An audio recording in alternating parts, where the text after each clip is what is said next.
quelle erreur. Et c'est pas une blague, c'est vraiment un mec qui m'a dit ça. Au bench, comment il courbe le dos, frérot. Je me dis, c'est chaud, frère. Ça diminue, j'ai pas le pourcentage exact, mais drastiquement vos chances d'avoir des problèmes cardiovasculaires que de pratiquer une activité physique régulière. Est-ce que les protéines en poudre, se supplémenter en protéines en poudre est indispensable pour prendre du muscle? Il n'y a rien de mieux que de la protéine animale et de la protéine en général qui est naturelle. Ça ne me parle pas parce que moi je suis dans la prise de masse. En Faire plus, un repas par jour, c'est inenvisageable quand t'es à 4000 calories. Ça, Vois la gueule du repas, frérot.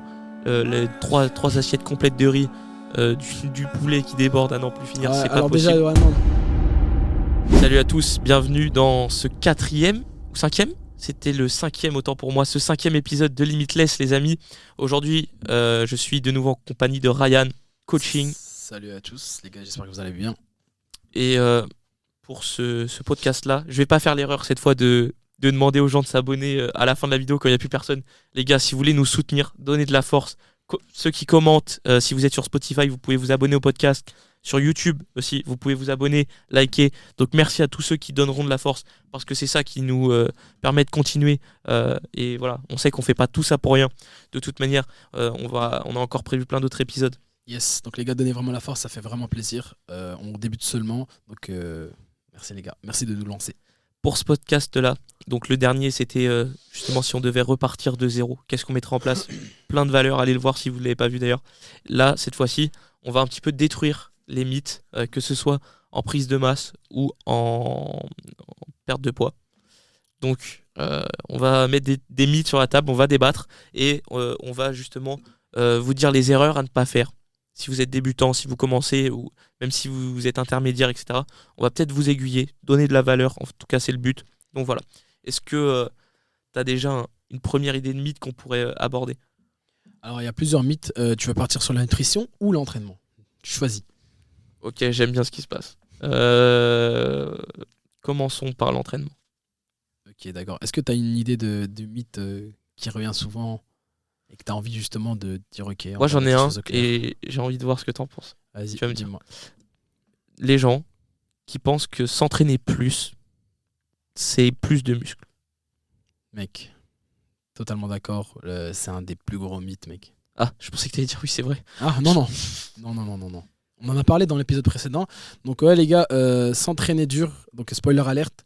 Quand vous allez s'entraîner dur et plus ne signifie pas plus de muscles. Voilà. Désolé. C'est tout. Ah, tu veux que je discute là-dessus ou tu veux commencer? Je t'en prie, frère. Vas-y, Ok. dis-nous. J'ai J'ai un peu trop parlé l'autre épisode, donc je t'en prie. Tout simplement, pourquoi? S'entraîner plus, j'ai déjà des gens qui m'ont dit ouais là, je vais essayer de m'entraîner, j'arrive pas à prendre de la masse, je vais essayer de m'entraîner 2 fois par jour. Quelle erreur. Et c'est pas une blague, c'est vraiment un mec qui m'a dit ça. En fait, les gars, c'est pas plus vous vous entraînez, plus vous allez avoir de muscles. Déjà de 1, c'est contre-productif si vous entraînez trop. Parce que y a une courbe, c'est la courbe de décompensation, je sais plus exactement, mais en gros, c'est une courbe qui montre la fatigue, donc qui est catabolique. Donc quand vous êtes fatigué pendant votre entraînement, la courbe descend. Donc là, vous prenez pas de muscle, vous perdez en force, vous perdez en énergie, et ensuite la courbe remonte. Donc vous refaites vos réserves de glycogène, etc. Bon, on va pas rentrer dans les détails, ATP, phosphocréatine, tout ça. Vous refaites ces stocks-là, et à un moment, vous dépassez le seuil où vous étiez de base, et vous allez être en évolution. Si vous vous entraînez trop, au lieu d'évoluer, vous allez être en involution. Donc la courbe va descendre vers le bas. Donc il faut veiller, et là je parle en études scientifiques, à laisser 24 à 48 heures, et c'est le délai qui est préconisé en moyenne pour des pratiquants dans des entraînements de résistance, donc en hypertrophie, en musculation. C'est le délai optimal pour que tous les stocks se refassent, la force se refasse, le muscle puisse se reconstruire, puisque c'est le repos qui permet de construire du muscle, qui fait la synthèse musculaire. Et donc 24 à 48 heures, c'est le délai idéal entre 2 séances du même groupe musculaire. Exactement, c'est ce que j'allais dire, ouais. Donc effectivement, du même groupe musculaire, c'est vrai que des fois tu peux faire 2 entraînements à la limite, où tu vas venir travailler un groupe musculaire le matin et puis peut-être éventuellement de l'isolation le soir, ou encore une fois du cardio ou autre chose, tu vois. Ça, je le fais souvent aussi. Peut-être si tu n'as peut-être pas t'as fait justement une séance le matin, ça m'arrive aussi, et qu'il y a un truc que j'ai justement pas pu finir ma séance, je le fais le soir. Ça aussi, ça peut le faire. Mais bien sûr, par exemple, si je fais une séance push et que bah, à la fin, voilà, j'ai pas pu faire les épaules, à la limite, je peux le faire après, à voir, parce que là, on rentre dans des trucs du style synergiste, tu vois. Les épaules, ça reste quand même un synergiste au pec, donc ça à voir. Mais en tout cas, oui, forcément. Explique pour ceux qui comprennent pas la synergie. Alors ouais, là, on rentre dans les paramètres d'entraînement, etc. Donc, et ça pousse à des notions telles que le superset, le drop set, etc.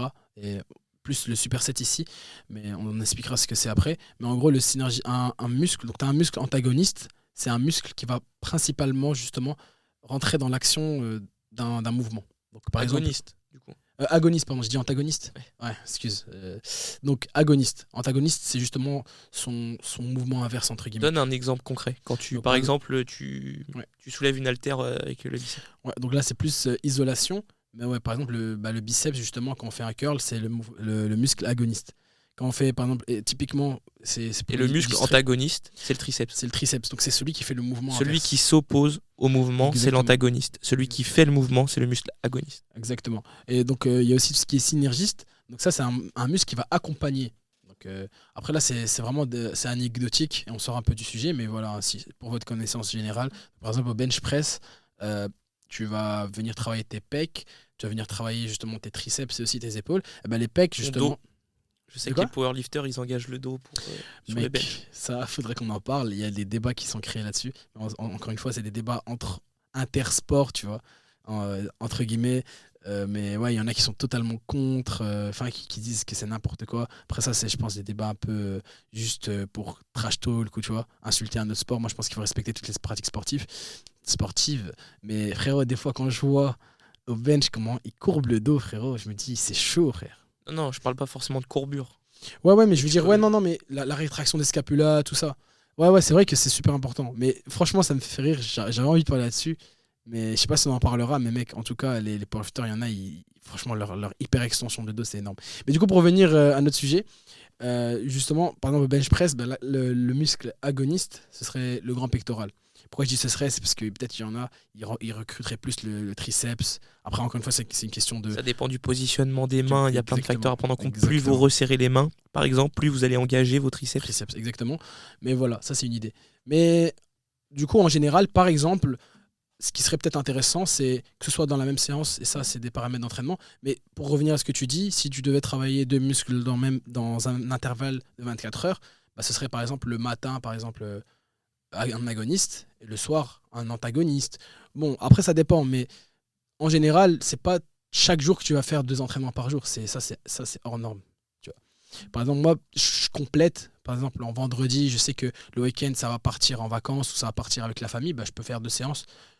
Après, forcément, ce ne sera pas autant d'intensité parce qu'il y a forcément le paramètre muscle, mais aussi le paramètre nerveux. Tu vois.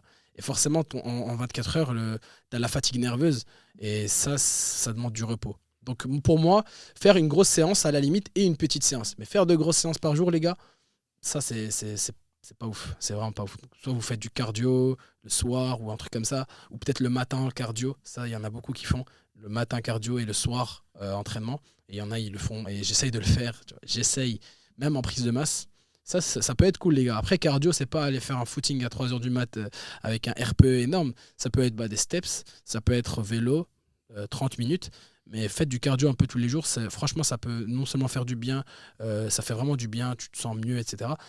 Pour le système cardiovasculaire, ça je vous passe les détails, vous le savez, mais ouais, ça permet de justement limiter par exemple en prise de masse, justement l'apport, tu vois, Après- et la prise de gras, et en sèche, de sécher. Juste un petit attention. Là, quand je dis 2 entraînements par jour, je parle de 2 entraînements du même groupe musculaire. Ah ouais, non, là C'est ça qui est contre-productif. ça, c'est Vous pouvez tout à fait faire contre-productif. du cardio le matin et votre séance d'hypertrophie, de musculation le soir. C'est tout à fait possible. Bien sûr. Il y a un tableau justement hyper compliqué, c'est pas hyper compliqué, mais sur quel type de séance vous pouvez imbriquer avec d'autres dans le même jour, etc. Bon bref, retenez juste que ne faites pas 2 fois les biceps dans la journée.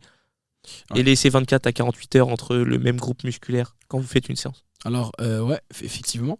Et du coup, en termes de justement de temps de travail, de charge de travail, bah ça va dépendre. Mais en général, je pense que les gens, ils s'entraînent plus que ce qu'il faut.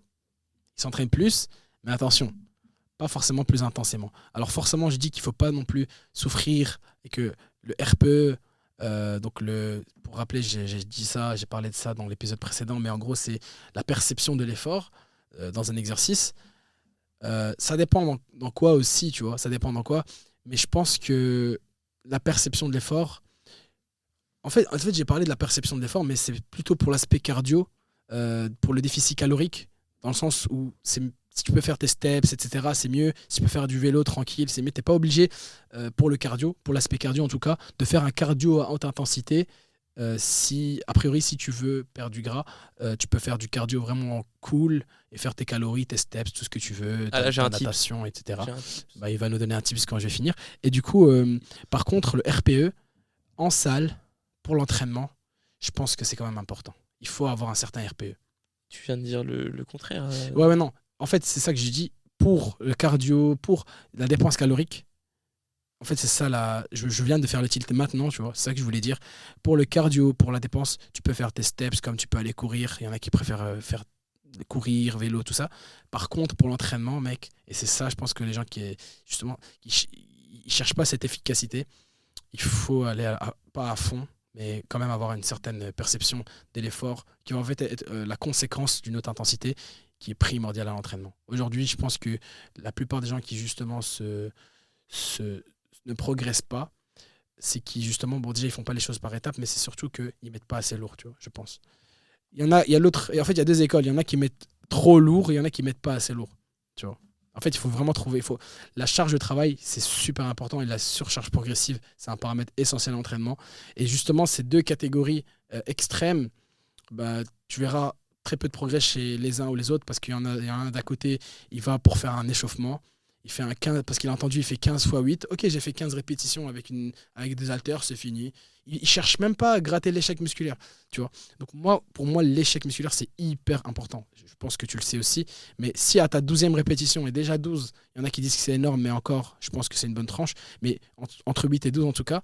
Mais si à ta 12e, tu sens que tranquille, ça va pas. Il faut que le mouvement se ralentisse. Il faut que, tu vois, l'effort s'agrandisse, que tu vois que vraiment ça commence à travailler. Je pense que si les gens mettent ça en place, pour des exercices qui sont en plus polyarticulaires, c'est déjà bon, c'est de l'efficacité. Et dans ce cas-là, pour moi, justement, faire 4 séances où vraiment tu vas respecter ces paramètres-là, après ça dépend, polyarticulaire, je dis ça en début de séance. Tu vois, je sais pas si tu es d'accord avec ça. Placer justement des mouvements polyarticulaires en début de séance et essayer de chercher l'intensité. Et puis vers la fin, des trucs un peu plus d'isolation. 4 fois semaine en vrai, en allant à l'échec à fond, ou du moins presque à l'échec, donc RER. Je vais aussi devoir rappeler ce que c'est, enfin dire, peut-être pour ceux qui ne connaissent pas les RER, mais c'est le répétition en réserve. Donc c'est combien de répétitions il te resterait, entre guillemets, après une série. Donc pour moi, un RER 1 à 2, tu vois. Parce que l'échec musculaire, tout le temps, ça peut aussi avoir des dégâts quand même. Tu peux vraiment te blesser, je pense. Ça dépend de quel exercice. Mais du coup, respecter ça, 4 entraînements semaine, mouvement polyarticulaire, être sérieux dans ce que tu fais, t'as pas besoin d'aller à... En vrai, 4 séances, ça dépend du cas de figure, mais t'es déjà très bien. T'es pas obligé d'aller tous les jours à la salle, t'es pas obligé de passer 2 heures à la salle. Si tu respectes ça, tu grattes cette efficacité de l'entraînement. Si bien évidemment, et ça on en a reparlé, la nutrition suit, a priori ça devrait aller. Je sais pas ce que t'en penses. C'est un très bon récap de l'entraînement, juste. Je reviens sur le petit tips de... Il va nous dire les tips. Ouh, tu l'as pas oublié, j'espère. Désolé. C'est un truc de fou. Tout à l'heure, je me suis dit, pendant que tu parlais, il faut que je retienne 2 choses. Bah, j'ai oublié la deuxième. Et du coup, j'ai parlé que d'une chose. Mais là, je suis désolé, j'ai cette capacité à rentrer dans les sujets. Non, c'est fort. C'est pour ça que je t'ai laissé parler, parce que c'était intéressant et t'avais raison. Merci. Mais c'est important, tu sais, par exemple, RPE, RR, tout le monde n'est pas connaisseur de ça. C'est important aussi d'expliquer, donc c'est bien, c'est ce que tu as fait. Pour le cardio, c'est pas un mythe, mais c'est les gens qui savent pas quoi faire entre de l'endurance, courir longtemps ou faire du fractionné. Genre courir sur une petite période, mais avec une plus forte intensité et sur des tempos précis. Genre 1 minute 30 d'effort, 30 secondes de repos. Eh bien, sur les études récentes qui ont été faites, faire justement de l'endurance, ça va faire dépenser moins de calories que faire du HIIT, du fractionné. Donc voilà, si jamais, par exemple, vous voulez une dépense euh, conséquente, au lieu d'aller courir 1 heure, vous faites du fractionné. Alors je sais pas l'équivalent en combien de temps, si pour 1 heure d'endurance tu fais 20 minutes de fractionné, c'est la même. Je sais pas l'équivalence, mais je sais que le fractionné, en tout cas, a plus d'effet sur la dépense calorique. Et sur l'époque. L'époque, c'est la dette en oxygène. Donc même après l'effort, vous allez devoir faire un travail sur la dette en oxygène qui sera plus grand qu'avec l'endurance fondamentale ou l'endurance qui travaille pas vraiment la dette en oxygène du coup. Ok, c'est intéressant. Après, encore une fois, ça dépend justement de l'intérêt de chacun. Il y en a qui font Là, c'est justement. pour ceux qui veulent perdre du poids Ok, ouais, d'accord, oui. et qui s'en foutent de courir. Ah, qui n'ont pas d'objectif de course. Oui, voilà. Mais tu sais, genre, ça, on me l'a rapporté. J'ai pas été voir la vidéo encore, même si elle date un peu. C'est Nassim Saïli. Et on m'a donné, il avait donné justement un peu comme on a fait l'épisode précédent. Donc, ce qu'il aurait fait, ce qu'il aurait essayé de mettre en place. C'est vrai que c'est un influenceur que j'aime beaucoup. Je pense que c'est un des plus gros représentateurs, je sais pas si ça se dit, de Représentant. représentant. Merci. Purée, je fais plein de fautes, frère. Je suis désolé, les gars. Si mes amis aristocrates de l'ombre, je suis vraiment désolé si des fois je fais des erreurs. Mais du coup, ouais, pour moi, c'est l'un des mecs qui représente le mieux le fitness français aujourd'hui. Et lui-même a fait des erreurs. Avant, justement, il faisait pas de cardio. Il était contre le cardio. Tu vois. Et ça, il y en a encore beaucoup aujourd'hui qui sont contre le cardio, qui disent que c'est pas intéressant, que le cardio, je veux dire la course en tant que telle, pas le cardio vélo et tout. Et justement, lui, maintenant, il a grandi et il a dit que pour un athlète, c'est toujours plus intéressant d'avoir vraiment une activité cardiovasculaire à côté. Donc, pas que juste faire du cardio, mais une activité carrément. Je pense qu'il a été un peu matrixé par les coureurs. Je ne sais plus le nom, mais il y en a un, il est très, très chaud. Avec qui il a fait des vidéos, qui court. C'est un Français. Mais du coup, voilà, il a été matrixé par ça. Et pour lui, c'est important d'avoir une activité cardiovasculaire à côté. Bien évidemment. Mais vraiment une activité, hein, pas en mode, tu vois, ça peut être de la course, mais vraiment avec un objectif, etc. Et du coup, pour revenir à ce que tu dis, bah, en fait, ouais, du coup, ça peut être intéressant, les gars. Pas juste faire du cardio pour du cardio, c'est ça aussi. Et en fait, c'est un point que j'aimerais relever aussi, c'est les steps. Et ça aussi, ça a beaucoup buzzé ces derniers temps, les steps. Au début, j'ai même pas fait attention à ça, et puis après, je me suis un peu intéressé. Alors en fait, c'est une excellente chose, les steps, mais faire que des steps, je trouve pas ça ouf, tu vois. Genre le cardio, c'est bien plus que ça. Il y a plein d'autres moyens de justement augmenter sa dépense calorique que juste de marcher. Alors marcher, oui, c'est excellent. Si tu peux le faire, c'est excellent. Ceux qui, par exemple, ont des trajets à faire, marcher plutôt que de prendre le bus ou quoi que ce soit, ou la voiture, s'ils peuvent, tu vois, que si c'est pas des grosses distances, c'est excellent. Mais les gars, courez, quoi. Courez, transpirez un peu, faites du rameur. C'est des choses qui ont vraiment qui ont de grandes valeurs pour votre santé, pour votre bien-être. C'est incroyable, tu vois. En fait, il faut trouver un équilibre, mais ayez un truc. Pour moi, je conseille les gens, vraiment, les pratiquants de musculation. Après, encore une fois, à voir avec justement le cas de figure, s'il y a un mec qui a déjà un métabolisme qui brûle de ouf, ça à voir si même le cardio serait intéressant en vrai.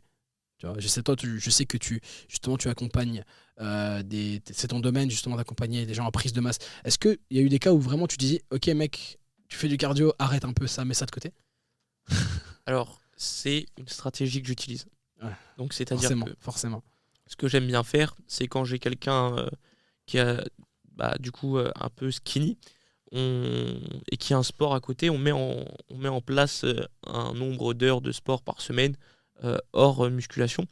Et justement, c'est comme si vous représentez une balance de justice. À ma droite, dans la balance, on va mettre tout ce qui est la dépense énergétique. Donc, les heures de sport, de musculation, les pas, euh, toutes les activités que vous faites, en fait, qui vont faire une dépense calorique. Et de l'autre côté, vous avez l'apport calorique. Ce que vous mangez, ce que vous buvez, ça va vous apporter des calories. Et en fait, cette balance, du coup, en prise de masse, il faut qu'elle penche du côté de l'apport calorique. Enfin, il faut que, du coup, votre apport calorique soit plus conséquent.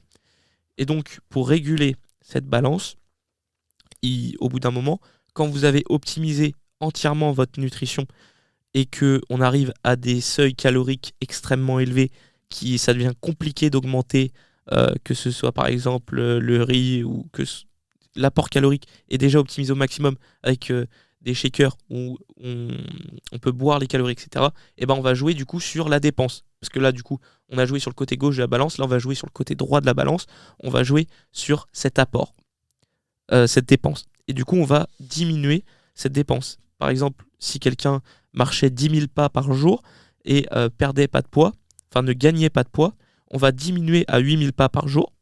Hop, la balance se rééquilibre, il y a moins de pas, du coup, ça pèse moins lourd dans la balance et on a du coup la dépense qui passe juste en dessous de l'apport calorique, ce qui fait qu'on a réussi à être en surplus calorique.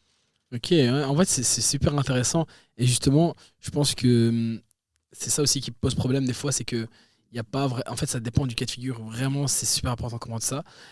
Et dire a priori à quelqu'un de... Justement, imaginons, je sais pas, tu vas chez un médecin. Souvent, les médecins, ils sont un peu, tu vois, ils sont un peu ok, faut pas trop manger de protéines et tout. Tu vois, les gens qui connaissent pas un peu, bon, ça reste des médecins et je remets pas en question leur travail. Mais un type lambda comme ça, tu prends, hop là, de la rue comme ça, tu lui dis, tu sais qu'à un moment donné, pour accompagner quelqu'un à prendre du muscle, il faut faire moins de cardio. Tu vois, c'est contre-intuitif. En fait, des fois, il y a des choses vraiment contre-intuitives. Et on a parlé justement aussi côté nutrition pour les fibres. Mais les fibres, tu es sans savoir que justement, ça ralentit la digestion, ça donne cette sensation de satiété, tu vois. Et donc, oui, c'est fou, mais il faudrait réduire des légumes pour que quelqu'un puisse prendre du muscle, en quelque sorte. Tu vois. Et du coup, c'est ça que je dis, en fait. Des fois, il y a des trucs qui paraissent contre-intuitifs, mais qu'il faut justement appliquer. Souvent, c'est pour les cas extrêmes un peu. Donc, comme tu dis, skinny. Ça, vraiment, c'est des cas assez particuliers où il faut limiter un peu le cardio, etc. Après, je pense qu'une petite activité, justement, je pense qu'il faudrait plus travailler sur le fait de manger plus que de, tu vois, de limiter ses activités cardiovasculaires. Mais oui, on est d'accord, sauf que là je te parlais dans le cas où justement la nutrition était optimisée au max. Optimiser au max, ouais, exactement. Mais ouais, faudrait travailler là-dessus. Parce que frérot, j'ai le cas, tu vois, j'ai des amis ou des trucs comme ça. Et vraiment, ça me fait chier parce que souvent on est opposés, tu vois. Soit je suis en prise de masse, eux ils sont en sèche, soit vice-versa. Et cette situation, je déteste ça. Et je propose un foot et ils me disent non, je suis en prise de masse, je vais brûler ma calorie, mais ça m'énerve, tu vois. Mais ouais, effectivement, des fois, c'est comme ça. Après, une petite activité cardiovasculaire pour le système, etc. Le système cardiovasculaire, etc. C'est super important, la circulation sanguine, la pression artérielle. Bon, Il y a des études qui ont été faites et en dehors justement même des activités physiques, ça diminue, j'ai pas le pourcentage exact, mais drastiquement vos chances d'avoir des problèmes cardiovasculaires que de pratiquer une activité physique régulière, peu importe laquelle elle est. Et le plus important, je pense que c'est la compliance.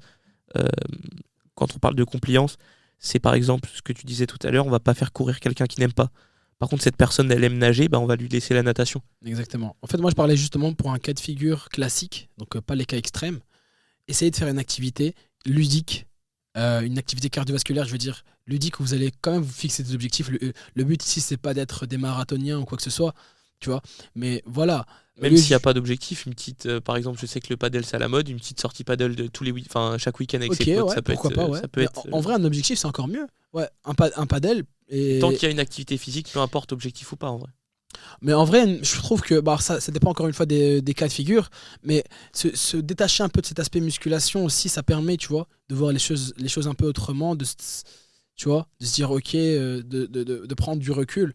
Et ça permet justement de rendre cette activité ludique. Parce que, ok, du paddle, ça, c'est si tu as l'occasion de le faire, vas-y. Mais pas tout le monde a forcément le temps, l'investissement, peut-être ça coûte, tu vois. Ah, mais Alors que non mais courir, j'ai pris ça au hasard par exemple. Mais si tu vas avec tes potes faire n'importe quelle autre activité, c'est ça. Mais après, un five, je le sais, ouais, c'est ça. Mais je pense que, en tout cas pour moi, tu vois, aujourd'hui, je pense qu'il est plus facile je sais pas, de rassembler tous les présidents du monde dans une pièce que de rassembler moi et mes vrais potes avec qui je veux vraiment faire des activités. Mec, c'est trop dur, tu vois.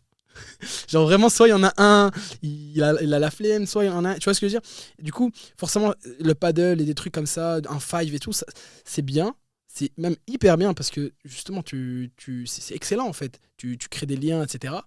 Mais ça demande justement de s'organiser.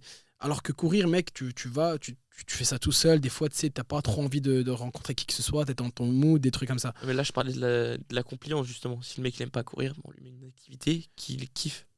Ouais, non, je vois très bien ce que je veux dire. Mais pour moi, franchement. C'est pas là, c'est que j'ai l'impression que là, dans ton discours, c'est genre faites de la course à pied. Genre, c'est Non, le non, non, meilleur pas forcément sport. de la course. Non, pas du tout. Alors, peut-être que c'est ce que vous avez peut-être compris aussi. Mais non, en fait, ce que je dis, justement, c'est que ce soit de la course, que ce soit de la natation, que ce soit n'importe quoi. Mais donnez-vous un objectif quand même.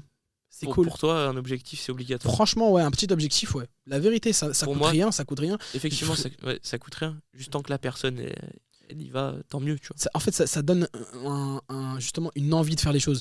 Parce que entre le fait de se dire, ok, je vais courir 5 km chaque week-end pour augmenter ma dépense calorique, et ok, pourquoi pas peut-être essayer de participer à la fin du mois à un petit 10 km organisé par ma ville, pourquoi pas? C'est mec, Oui, ça donne un challenge, ça on est Voilà, d'accord. Mais exactement. pour moi, c'est pas obligatoire. Ouais, non, franchement, non, je dis pas que c'est obligatoire, mais je conseille en tout cas vraiment les gens de faire ça. Je les invite vivement à faire ça. Plutôt que justement de miser sur les steps. Ok, les steps c'est cool, mais je vois même qu'il y a des gens maintenant qui se frustrent de ne pas faire leurs steps et tout. En plus, je trouve que c'est assez lent comme truc, comme processus. Des fois, tu sais, j'ai que 20 minutes pour faire mon cardio. J'ai pas forcément envie de faire de steps ou même pas l'occasion ni le temps. Donc voilà, soyez critiques. Il n'y a pas de méthode miracle. Je sais que c'est la tendance, c'est le but même d'Instagram que bam, il y a des trucs comme ça qui font que ok, d'accord, c'est bon, peut-être pas la méthode ultime, mais voilà, c'est à la mode et tout le monde fait ça. Et si tu fais pas ça, t'es un fou. Faut rester critique, faut faire ce qu'on aime. T'aimes la natation. Par exemple, moi aussi, je kiffe les randonnées. Bah, pourquoi pas faire des randonnées? En fait, faut vraiment trouver quelque chose que tu aimes pour ta dépense calorique, quoi. Mais tout, la marche, tout ce que tu veux, en vrai. Tout ce que tu veux. Après, à noter quand même, les gars, que faut aussi voir l'aspect, justement, impact au niveau des articulations, au niveau de tout ça. Donc, faire de la course, que de la course, bon, pour les coureurs, ça c'est des coureurs, donc ils se débrouillent, tu vois. Ils ont même le physique pour, ils sont légers, ils se préparent éventuellement, ils font des. Justement, toi là, tu as eu des problèmes en fait avec ton genou, etc. Peut-être que c'était justement parce que je sais pas, tu as fait un faux mouvement, etc. Mais les coureurs, ils sont vraiment préparés pour ça.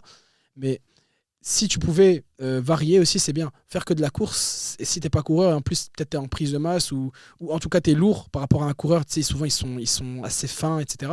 Ça pourrait avoir des impacts. Donc les gars, essayez de aussi varier justement les cardio, faire peut-être une course, un peu de vélo elliptique, tu vois. Des trucs qui ont moins d'impact sur les articulations aussi, c'est bien. Ok, ouais. Par rapport à la course, on peut varier. Ok. Mais du coup, on a parlé de ça. Et bon, là, je pense qu'on a un peu parlé d'entraînement. On a parlé du fait que. J'ai un deuxième mythe là, si tu veux. Ok, d'accord. Attends, là, t'as un mythe. Ok, donc C'est à c'est part nutrition, entraînement. Alors, j'ai les deux. Ok. Dis-moi, toi, quel mythe tu veux? Tu veux nutrition ou entraînement? Vas-y, on a fait un peu entraînement. Donc, pour résumer, les gars, pas besoin de s'entraîner, la blinde. Viser l'efficacité, l'intensité, mais bien sûr, respecter la surcharge progressive ainsi que l'efficacité des mouvements. Je pense que ça, on en a déjà assez parlé. On en a déjà assez parlé. Donc, dis-moi un peu ce que tu proposes en termes de nutrition. Nutrition, ok, c'est parti. Et je pense que tu as aimé. Ok. Est-ce que, Ryan, Oui. pour toi, Oui.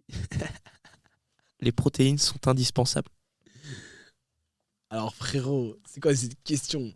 Et bien évidemment que les protéines sont indispensables. Mais attention, des fois trop surcotées. Voilà. Non, mais. Alors, oui, je me suis trompé, excuse-moi. Est-ce que les protéines en poudre, se supplémenter en protéines en poudre ok, est indispensable pour prendre du muscle? Ok, C'est ça que je veux dire. ok, ouais, ok.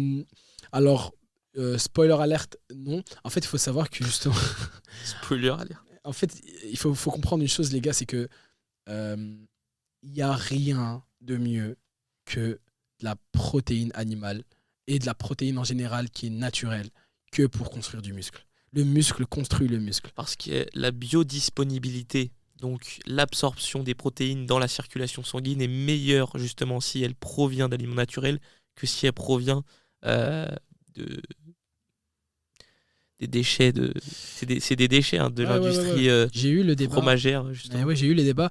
J'ai eu le débat. J'avais fait une vidéo justement où j'expliquais que la whey c'était pas le meilleur moyen. En fait, les gars, ce que vous devez comprendre, c'est que la whey, pas à éviter dans le sens éviter. Vraiment, n'en prenez pas. Attention, je fais de la prévention. Ça reste des protéines. Et je pense que ça marche très bien. J'en prends aussi souvent, même ces temps-ci, un peu tous les jours. Je pense que c'est pas la meilleure chose à faire. Et là, pour le moment, ouais. Déjà, c'est un complément alimentaire, donc ça complète. D'accord? Et quand ça complète, c'est pas genre 50%. Pour moi, c'est à la limite 30%. bon, je dis un chiffre là et je vais dire un chiffre concret.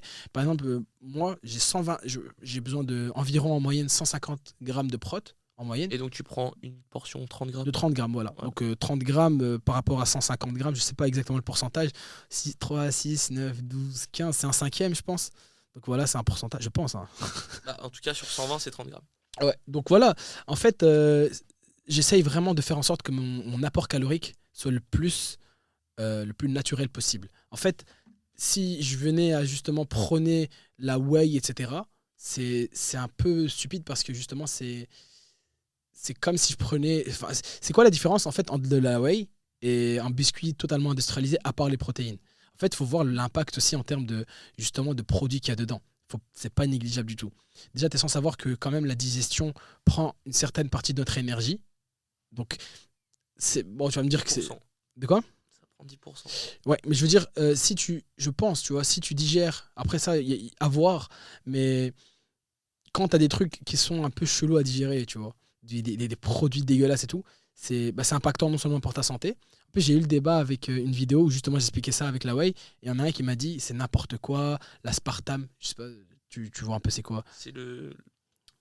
Merde, quand tu remplaces, comment on appelle ça? Le sucre, Ouais. donc le sucre 0 calories en gros. Et voilà, c'est un substitut du sucre. Ouais, c'est ça. Et j'ai dit que c'était potentiel cancérigène.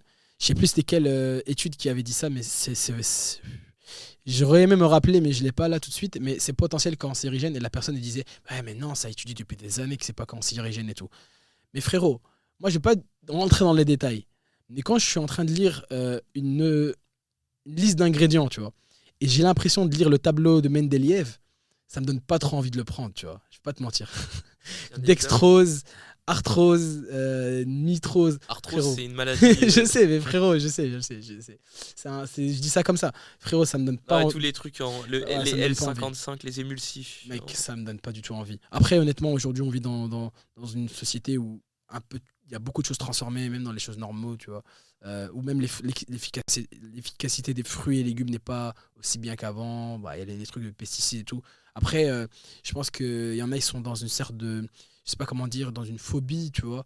Ils rentrent dans un truc où vraiment ils commencent à avoir peur justement de ça. Moi, je suis pas dans ça. Je trouve qu'il faut trouver un équilibre. Et d'ailleurs, je suis un peu contre les trucs extrêmes du style vegan. Non, pas vegan. Animal-based diet. Ouais, voilà. Ça, je suis contre le fait de retirer les glucides. Moi, je pense que la vie est une question d'équilibre. Vraiment, les gens qui essayent de faire ça, soit c'est du marketing, tu vois, sur les réseaux pour se vendre une image. Ok, je fais ce type de régime et c'est la solution. Peut-être que ça correspondrait à certains, mais pour moi, ça m'étonnerait que ça corresponde à une grande masse ou tu vois, que ce soit le régime idéal, quoi. Et donc voilà, ça aussi, c'est un mythe. Il y a aussi le mythe du un repas par jour. En fait, il y a plein de choses. Mais pour revenir juste sur la whey, les moments, pour moi, faut prendre la whey, c'est par exemple en voyage. T'es en voyage et j'ai eu l'expérience, tu peux pas préparer de poulet, frère. Tu vois, tu peux pas, et il te faut tes protéines. Là, je passe de 30 grammes à peut-être 50 grammes ou plus. Je prends plus de barres protéinées. Parce que voilà, je suis dans un bateau, puis je suis dans un avion, puis je suis dans une voiture. J'ai pas une tac pour faire de la viande, j'ai pas tout ça, quoi. Donc ouais, là, ouais, je prends mes prods comme ça. Donc, c'est une question de temps. Si vous n'avez pas le temps de préparer vos protéines, c'est une Exactement. question de biodisponibilité. Donc, Exactement. l'absorption de votre corps à ces protéines, justement, sous quelle forme. Et c'est une question de répartition des macronutriments. Si aujourd'hui, ton alimentation... En fait, il y en a qui prennent des protéines alors qu'ils ont déjà leur quota journalier de protéines. Ouais. Ça Et aussi, en fait, les gars, ils pensent que ça va leur faire gagner du muscle. ça aussi, alors il y a des trucs, je rentre pas trop dans les détails non plus. Pour moi, mon apport c'est 150. Je respecte le quota qui fait que l'apport c'est, on va dire, Entre 1,5 et 1,5 et 2,2, 2,5. exactement. Moi je respecte ça. Il y en a qui rentrent dans les détails, ils disent qu'en fait non, c'est que 1,2 parce qu'il faut prendre en fonction de la masse maigre. Alors ça paraît pas non plus dénué de sens de se dire que forcément c'est par rapport à notre masse maigre. Mais pour le coup, je rentre pas trop dans les détails. Je pense que encore une fois, c'est trop se planquer dans des trucs un peu des débats inutiles, tu vois. Pour moi, ce chiffre-là reste assez bon. J'ai vu que des études ont confirmé ça. Donc masse maigre ou le gras compris, je m'en fous, tu vois.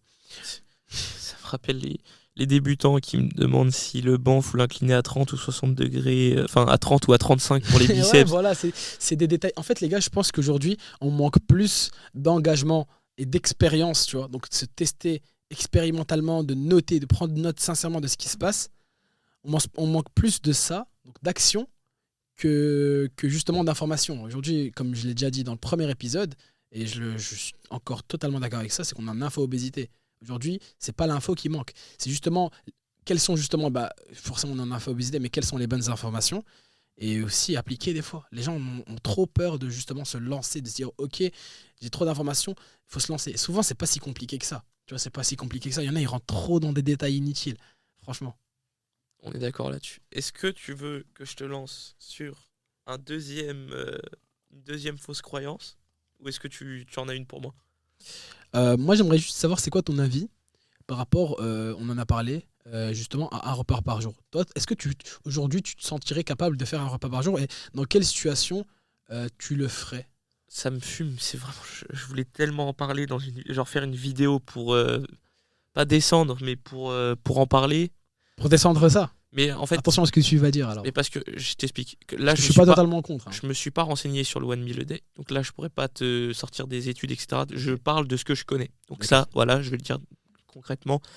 Ça ne me parle pas parce que moi, je suis dans la prise de masse. Faire un repas par jour, c'est inenvisageable quand t'es à 4000 calories. Vois la gueule du repas, frérot. Les trois assiettes complètes de riz, du poulet qui déborde à n'en plus finir, c'est pas alors possible. déjà, non, le riz, tout ça, en général, je veux pas dire que tu peux oublier, mais si tu veux faire un repas par jour, en général, et surtout en prise de masse, il y aura quand même pas mal, un bon gros pourcentage de porn diète, de trucs bien dégueulasses, de sauces. Tu peux pas faire ça qu'avec du riz, et encore moins avec des légumes, on en a déjà parlé. Je l'ai déjà fait le One Meal a Day en plus, pendant quand même pas mal de temps, bon, pas longtemps, très longtemps, mais 2-3 semaines. Un mois, je pense, ouais, j'avais fait un mois. C'est quoi les bénéfices à faire ça, justement? Alors les gars, faudrait comprendre une chose déjà, c'est que, a priori, indépendamment de tout ce que les gens penseraient, le total calorique, et ça je t'apprends rien, c'est la chose la plus importante. Donc le total calorique, c'est la chose la plus importante.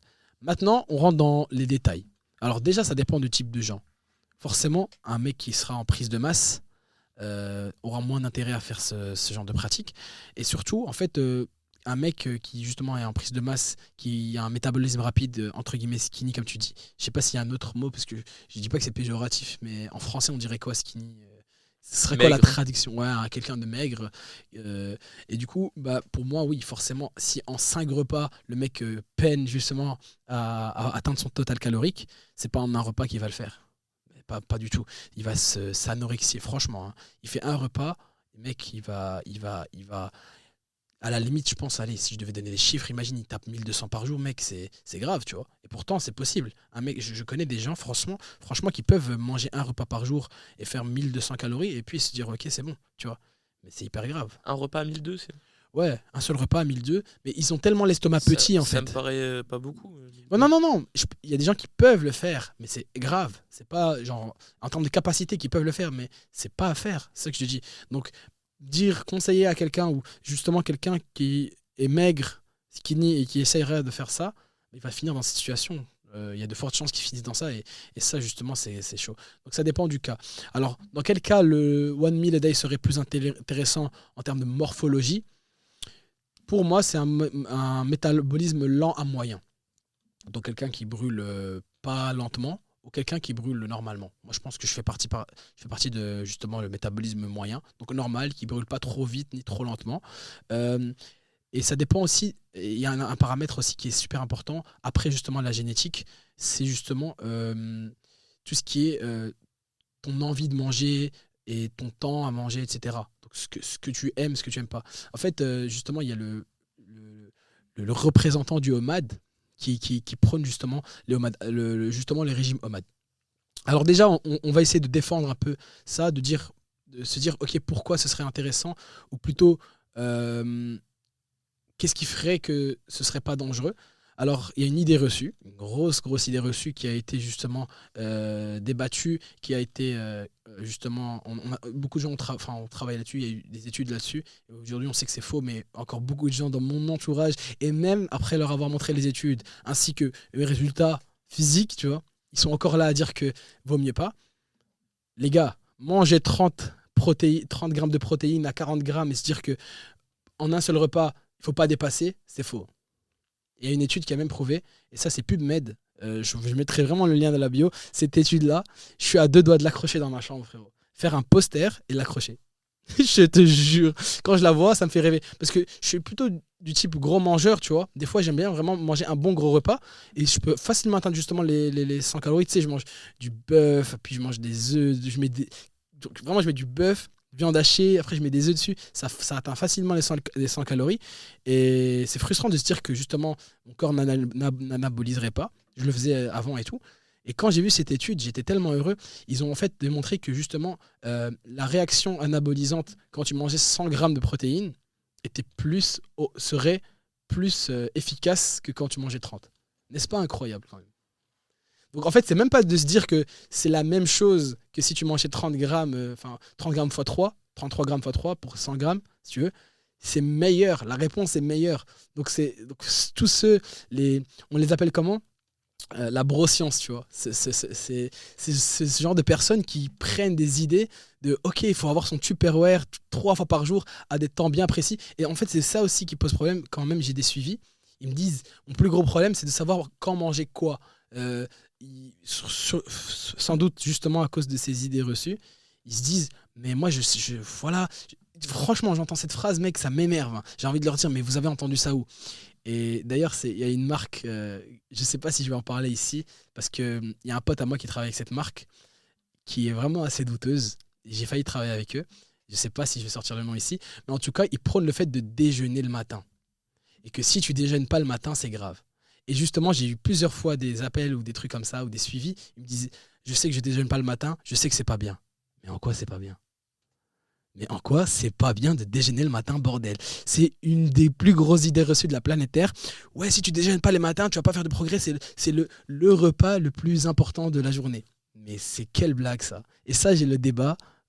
Chaque année, quand même, quand je vais au bled, même quand je vais, tu vois, quand je vais au Maroc chez ma famille, tu vois, ils voient que je déjeune pas. Ils disent, mais c'est quoi ça? Le repas, c'est le plus important. Et là, frérot, je suis désolé, mais ça, je sais pas, c'est des gens pensent encore ça dans le monde actuel, dans notre société, je veux dire, à notre génération, quoi. Mais il y a encore certaines grandes personnes, en tout cas, et j'espère que ce sera pas le cas, enfin, c'est pas le cas pour des jeunes comme nous, qui disent justement que manger après 18h fait grossir. S'il te plaît. Mec, des fois, j'ai failli me battre pour ça. Vraiment, j'ai failli me lever et juste parler en termes de coups. Vraiment, juste des gestes. Ah, il y a des gens, ils vont trop loin. Manger après 18h ferait grossir. Ou manger le ventre plein ferait grossir. Alors, mais si tu manges à 17h56, c'est bon. Juste à partir de 18h, faut arrêter. T'inquiète, tu peux manger ce que tu veux. Vraiment, hein. Il y en a qui disent ça. Il y en a encore qui pensent comme ça. Alors ça, je pense qu'on est assez mature ici. Les gens qui nous regardent sont peut-être, ou peut-être pas, peut-être qu'il y en a qui pensent encore ça. En tout cas, retirez-vous de ça de votre tête. C'est une question de total calorique. On le répète depuis des années. Je pense que là, c'est clair. Mais voilà, là, on parle du petit déjeuner. Et ça, encore beaucoup plus de gens pensent justement que c'est important. Plus en tout cas que ceux qui pensent que justement manger après le petit déjeuner fait grossir. Il y en a beaucoup qui pensent que c'est un repas essentiel. Alors oui, peut-être. Mais mec, il faut déjà que tu comprennes une chose. C'est que quand tu te lèves, ta cortisol ou cortisone, je sais que c'est deux différentes, mais l'une d'entre elles, je suis pas pro là-dedans, elle est bien régulée. Ton insuline, je crois que c'est la cortisone. Cortisone, c'est un médicament, la cortisol, c'est une hormone. Ah, bah c'est la cortisol alors. Elle est bien régulée. L'insuline, elle est bien régulée, tu vois. Quand tu te réveilles, t'es au top, t'es pas en hypoglycémie, en hyperglycémie. Est-ce que je me trompe? Non, c'est bon. Ok, j'ai la confirmation d'un médecin, c'est pas ça. Docteur House. Et du coup, l'erreur en fait que la plupart des gens font, leur insuline est bonne, tout est bon, ils se tapent du sucre. Est-ce que tu trouves ça? Non, ouais. Du coup, leur insuline, bam, pic d'insuline. Ok, sur le moment même, bam, ils se sentent un peu énergétiques et tout. Et après, redescente. Et ça, c'est justement l'un des problèmes des petits déjeuners. Alors, je suis pas contre le fait de prendre un petit déjeuner. Bien sûr, en nomade, j'en prenais pas. Donc, pour revenir à l'omade, je l'ai fait. C'est bien dans certaines situations. Quand est-ce que je l'ai fait? C'est quand j'ai senti que justement, et ça, on revient justement aux paramètres d'adaptation plus profondes, tu vois, dans la vie de l'individu. Mais il y a des gens justement qui n'ont pas le temps de cuisiner 3 fois par jour ou qui n'ont pas la disposition à le faire. Et j'ai été dans cette situation. Des fois, c'était même juste par rapport au business. Tu sais, des fois, j'étais tellement focus dans un truc que j'avais pas le temps de me lever et penser au petit-déj. Donc, je travaillais toute la journée. Tu vois, et il y a beaucoup d'entrepreneurs qui font ça. Bon, j'ai pas de nom ici, mais il y en a beaucoup. Il y a même Andrew Tate qui fait ça. Pour te dire, je sais pas si tu vois, c'est qui Andrew Tate. Ouais, si. Bon, il y a beaucoup de polémiques par rapport à cette personne, mais voilà, c'est un exemple parmi tant d'autres. Il y en a beaucoup d'autres qui font ça, des entrepreneurs. Et c'est vrai que c'est une bonne chose, une bonne manière de voir les choses. Le fait de se dire, ok, je me lève, je taffe à fond. Parce que tu sais, des fois, je me lève, j'ai pas besoin de déjeuner. Tu vois, personnellement, dans ma situation. Alors, forcément, quelqu'un qui doit prendre du muscle, envie ou pas envie, il doit le faire. Il doit justement distancer ses repas et vraiment prendre le plus de repas possible. Donc, dès qu'il se lève, il profite de ça. Repas, collation, au moins deux collations. Je pense que ça, c'est ton domaine. Donc, vraiment placer un maximum de repas et un maximum, justement, de densité calorique. Donc, beurre de cacahuète, bordel. Beaucoup jouer sur le gras, de manger moins de trucs qui vont rassasier. Mais voilà, moi je faisais ça justement au MAD. Le soir, je faisais un repas de roi. J'ai testé pendant un mois. Mec, c'était mon physique, il faisait que s'améliorer. Il y a aussi, ça je le souligne aussi, après je pense que c'est pas des quantités supraphysiologiques, tu vois, mais il y a des trucs qui montrent que justement ça, le fait que l'insuline elle reste assez stable, que tu la changes pas, etc. En fait, ça boosterait l'hormone de croissance. Ça aussi, c'est un des bienfaits justement de l'OMAD.